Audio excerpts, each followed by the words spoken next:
राजस्थान के जंगल में कालू कौवा अपनी पत्नी टूनी चिड़िया के साथ रहता था। उसकी एक बेटी थी पिंकी। कालू कौवे की एक चाय की दुकान थी।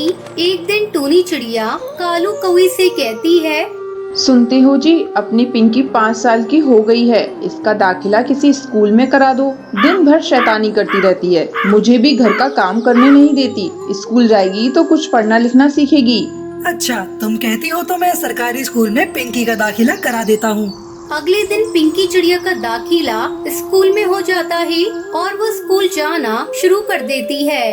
इस तरह कुछ दिन बीत जाते हैं। इसी बीच टूनी चिड़िया एक और बच्चे की माँ बन जाती है। एक दिन वो अपनी छोटी बेटी टुनटुनी को भोजन करा रही थी। तभी वहाँ पिंकी चिड़िया आती है। माँ, मुझे स्कूल जाना है। मेरा बैग कहाँ है? मुझे मिल नहीं रहा है। पिंकी, कमरे में जाकर ठीक से देख, तेरा बैग वहीं पड़ा होगा। अब तू बड़ी हो गई है, अपना सामान ठीक से रखा कर। कब सीखेगी तू?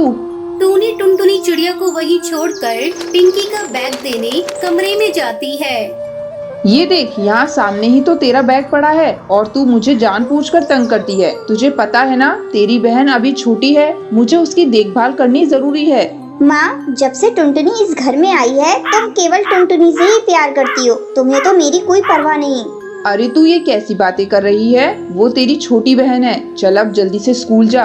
पिंकी चिड़िया रास्ते में स्कूल जाते समय सोचती है किसी तरह वो अपनी छोटी बहन को मार डालेगी। एक दिन टूनी अपने पति का भोजन लेकर उसकी दुकान पर जा रही थी। पिंकी, मैं तेरे पापा को भोजन देने जा रही हूँ, तुम टुनटुनी का ध्यान रखना। इतना कहकर टूनी चिड़िया वहाँ से चली जाती है। उसके जाने की थोड़ी देर बाद टुनटुनी चिड़िया उसके पास आती है। दीदी, मुझे भूख लगी है। माँ कहाँ है? तूने मुझे फिर से दीदी कहा। कई बार मैंने तुझसे कहा है कि तू मुझे दीदी मत कहा कर। चल भाग यहाँ से। इस तरह 2 साल गुजर जाते हैं। एक दिन अचानक सीढ़ियों पर से गिरकर टूनी चिड़िया की मौत हो जाती है। माँ, क्या हुआ तुम्हें? उठो ना माँ, तुम कुछ बोल क्यों नहीं रही हो? माँ, क्या हो गया तुम्हें? दीदी, माँ को क्या हो गया है? तू मनुष्य है, ये सब तेरे ही कारण हुआ है। तेरे ही कारण मेरी माँ की मौत हुई है।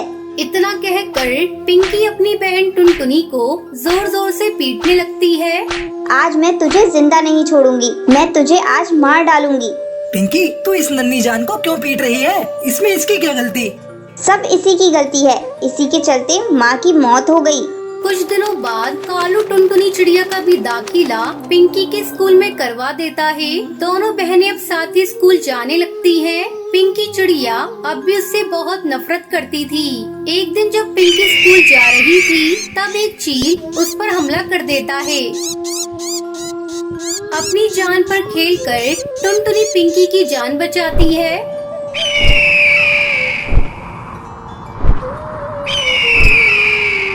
टुनटुनी, तूने मुझे क्यों बचाया? मैं तुझसे इतना नफरत करती थी, मुझे मर जाने दिया होता। दीदी, आप मुझसे कितनी भी नफरत कर लो, लेकिन मैं आपसे बिल्कुल भी नफरत नहीं करती, क्योंकि आप मेरी बड़ी बहन हो। पिंकी चिड़िया अपनी बहन को गले लगा लेती है। उस दिन के बाद से वो अपनी बहन पर अत्याचार करना भी छोड़ देती है और दोनों बहनें खुशी खुशी रहने लगती हैं। ये कौन है? टुनटुनी चिड़िया, ये तू है ना? करमजली फिर से भागने की कोशिश कर रही है। रुक जरा, और तेरे पर ही काट दूंगी, फिर देखती हूँ कैसे उड़ती है यहाँ से। टुनटुनी चिड़िया जानती थी कि अनाथालय की केयर टेकर सुंदरी कौवी जो कह रही थी वो कर भी सकती थी, और ये टुनटुनी चिड़िया के पास आखिरी मौका था। इसलिए वो फौरन उठी और उड़ने लगी। गिरने की वजह से उसके पर में चोट लगी थी, लेकिन आराम से ज्यादा वहाँ से उड़ना जरूरी था टुनटुनी चिड़िया के लिए। ए टुनटुनी चिड़िया, रुक जा, नहीं तो मुझसे बुरा कोई नहीं होगा। तुमसे बुरा तो कोई है भी नहीं सुंदरी। मैं अब तुम्हारे हाथ नहीं आने वाली। और इस तरह टुनटुनी चिड़िया आजाद हो गई। उसके बाद टुनटुनी चिड़िया एक घने पेड़ की छांव में बैठ गई। तभी उसे कालू कौवे की याद आई और वो पुरानी यादों में खो गई। ए, कौन है तू? मेरा नाम टुनटुनी है। मेरी माँ बाबा की तूफान में मौत हो गई। अच्छा, बहुत बुरा हुआ तेरे साथ। तुझे यहाँ खाने और पहनने को भी मिलेगा। ये सच है ना मालकिन? हाँ, ये सब मिलेगा और उसके लिए तुझे काम भी करना पड़ेगा, समझी ना? हाँ मालकिन। ए कालू, ले जा इसे और समझा देना सारा काम। कालू कौआ एक पर से अपाहिज था। वो अनाथालय में पहले से ही था, इसलिए वहाँ के बारे में सब कुछ जानता था। टुनटुनी चिड़िया, तुम्हें यहाँ नहीं आना चाहिए था। ये जगह किसी नरक से कम नहीं है। ये क्या कह रहे हो भैया? ये तेरे और मेरे जैसे अनाथ पक्षियों को यहाँ रख लेते हैं और फिर उनसे जानवरों की तरह काम करवाते हैं, और काम न करो तो बहुत मारते भी हैं। ये देख मेरे पैर पर क्या हाल किया है इन सभी ने। अगर ये बात है तो मैं जा रही हूँ यहाँ से, अभी जा रही हूँ। नहीं, अभी नहीं, रात को कोशिश करना, मैं जब इशारा करूँ तब। कालू कौआ मदद करता है, लेकिन कई बार कोशिश करने के बाद भी टुनटुनी चिड़िया उस अनाथालय से भाग नहीं पाती। कभी बबली कबूतरी तो कभी सुंदरी उसे पकड़ ही लेती थी, फिर उसे बहुत बुरी तरह मारती थी। सुंदरी कौवी अनाथालय की आड़ में बच्चों से जी तोड़ मजदूरी करवा रही थी। एक दिन टुनटुनी चिड़िया पेड़ की डाल पर रो रही थी, क्योंकि उसे बहुत तेज भूख लगी थी और खाना भी किसी ने नहीं दिया। तभी कालू टुनटुनी चिड़िया से कहता है, मत रो टुनटुनी, तू मेरे चावल ले ले। तो फिर तुम क्या खाओगे भैया? तुम्हें भी तो भूख लगी होगी। नहीं, मुझे भूख नहीं है। वो मैंने ना रसोई में ये चावल पकाते हुए चुपचाप थोड़े से खा लिए थे। मेरा पेट भरा हुआ है, ले तू खा ले। टुनटुनी चिड़िया जानती थी कि कालू झूठ बोल रहा है, लेकिन फिर भी उसने टुनटुनी का दिल रखने के लिए उसके प्लेट से थोड़े से चावल ले लिए। टुनटुनी चिड़िया और कालू कौआ दोनों ही अनाथ थे, लेकिन यहाँ वो दोनों एक दूसरे का सहारा बन गए थे और भाई बहन भी। टुनटुनी, अच्छा मौका है, सुंदरी सो रही है, जा अभी उठ जा। भैया तुम भी चलो ना। नहीं टुनटुनी, मैं अभी नहीं जा सकता, क्योंकि मैं उड़ नहीं सकता। तू जा और सीधे पुलिस के पास जाना, फिर तू मुझे यहाँ से ले जाना, तब तक मैं तेरा इंतजार करूँगा। अचानक चिड़ियाओं की आवाज से टुनटुनी चिड़िया अपने ख्यालों से बाहर आ गई। कालू भैया, मैं जरूर वापस आऊंगी। सुबह हो चुकी थी। टुनटुनी चिड़िया सीधा पुलिस स्टेशन गई और वहां जाकर उसने सुंदरी के बारे में सब कुछ बता दिया। पुलिस इंस्पेक्टर कड़कनाथ ने फौरन एक्शन लिया और अपनी टीम के साथ उन्होंने बिना देर किए सुंदरी के अनाथालय पर छापा मार दिया। टुनटुनी चिड़िया भी उनके साथ ही थी। सारे पक्षी एक एक करके अनाथालय से बाहर आ गए, लेकिन कालू कौआ नहीं था। कालू भैया, कहाँ हो आप? अरे पिंकी रुक, कालू भैया कहाँ है? टुनटुनी दीदी, कल जब आप यहाँ से भाग गयी तो सुंदरी बहुत गुस्सा हो गई। उसे पता चल गया था कि कालू भैया ने ही आपकी भागने में मदद की थी, इसलिए उसने कालू भैया को बहुत मारा, इतना मारा कि वो बेहोश हो गया। वो वहाँ रसोई में है। टुनटुनी चिड़िया रसोई में पहुँची। उठो भैया, मैं आ गई तुम्हें लेने। भैया चलो मेरे साथ, उठो ना भैया। अब कालू कभी नहीं उठेगा, ये हमेशा के लिए भगवान के पास जा चुका है।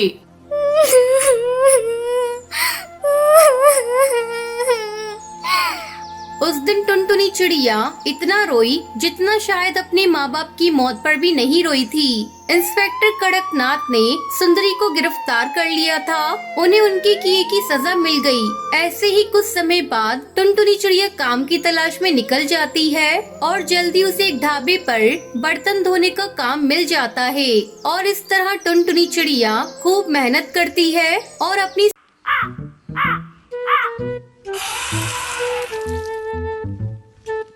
केरला के जंगल में टूनी चिड़िया अपनी बेटी टुनटुनी के साथ रहती थी। टूनी का एक बेटा भी था कालू। वो एक सेठ के यहाँ जॉब करता था। एक दिन वो सेठ की बेटी से शादी करके अपने घर लेकर आता है। अरे बेटा, ये तू किसे लेकर घर आया है? इससे तेरा क्या रिश्ता है? माँ, ये मेरी पत्नी कलावती है, इससे मैंने शादी की है। अरे करमजली, ये तूने ये क्या किया? तुझे पता था ना कि घर में तेरी जवान बहन अभी कुंवारी बैठी है, उसके बारे में तूने कुछ नहीं सोचा। तुझे इस कलमुही से ही शादी करनी थी, तो कम से कम तू टुनटुनी की शादी होने तक ही रुक जाता। तेरी इन हरकतों की वजह से तेरी बहन से अब कौन शादी करेगा? मुझे तुझसे ये उम्मीद बिल्कुल भी नहीं थी। चला जा यहाँ से, मैं तेरा चेहरा भी नहीं देखना चाहती।